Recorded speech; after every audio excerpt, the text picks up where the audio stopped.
I think the amount of knowledge and capacity and awareness of climate change has really increased over the past few years. The second area in which I think advances have been made is actually seeing a lot of actions on the ground that are going beyond even the international negotiation process.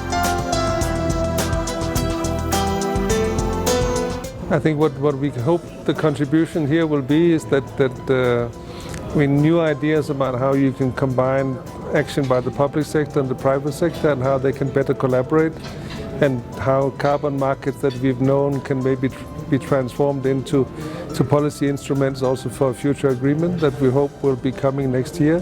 You know, that is a really important topic because it has to do with how we in society adapt to climate change. And adapting to climate change is a topic that we're starting to hear more about. It's gotten less attention in the past because really it's about protecting coastal areas, it's about the role of forests, it's about even healthy businesses that are prepared to respond to climate change impacts. Good climate change policies, I don't think will be effective if it is developed top-down by governments. I think governments need to start creating awareness on the ground and get people along with them in the policies that they want to develop.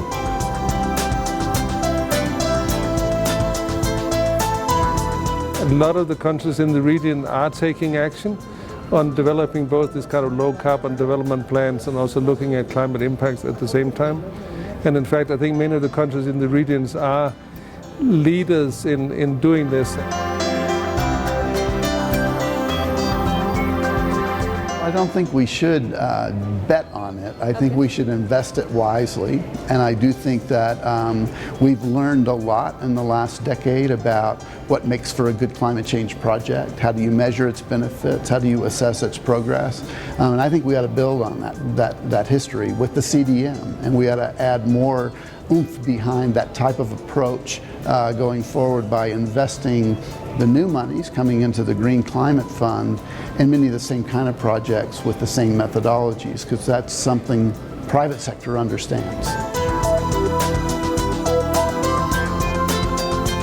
Well, I think the development banks have a major role to play in adaptation finance, because usually in adaptation you're talking about large infrastructure.